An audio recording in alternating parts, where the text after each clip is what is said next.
সবশেষে আমরাও ট্রাই করে ফেললাম সেই ভাইরাল ডিসকন।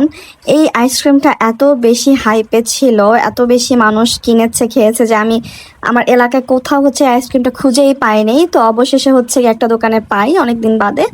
আর আমার কেন জানি না এই আইসক্রিমের প্রতি সেরকম আগ্রহ ছিল না, বাট সবাই এত বেশি হাইপে তুলেছে যে ভাবলাম যে একটু ট্রাই করে দেখি আসলে এটা কি এতই মজা।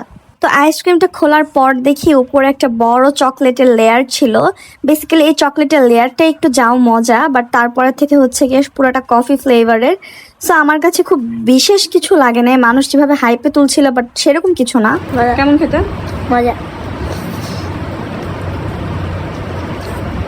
100 টাকা কি ওয়ার্থ ইট? আমার মনে হয় এটা থেকে রোবাস্তে বেশি মজা না? তারপরে আমি একটুখানি আইসক্রিম আমার মিকিকে দেই। আমার মিকি নর্মালি ভ্যানিলা ফ্লেভারের আইসক্রিমগুলো খায়, চকলেট ফ্লেভারের খায়, বাট এটা যেহেতু কফি ফ্লেভার ওইটা একটু পছন্দ করেনি, ও চলে গেছে। আইসক্রিমটা আসলে মজা না তা না, আইসক্রিমটা মজা, বাট 100 টাকা অনুযায়ী বা হাইপ যে পরিমাণে হাইপ হয়ে গেছিল সেই অনুযায়ী আমার কাছে মনে হয় না যেটা ও একটু বেশি হাইপড হওয়ার কথা। হ্যাঁ, এটা ওভার হাইপড হয়ে গেছে একদম।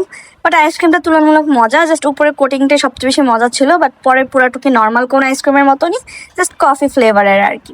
বাট এরপর থেকে যদি 100 টাকা দিয়ে আইসক্রিম আমার খেতেই হয়, আমি অবশ্যই রোবাস্তো বা অন্য কোনো ফ্লেভারের আইসক্রিম খাবো, কারণ এটা 100 টাকা অনুযায়ী নেভার ওয়ার্থ ইট।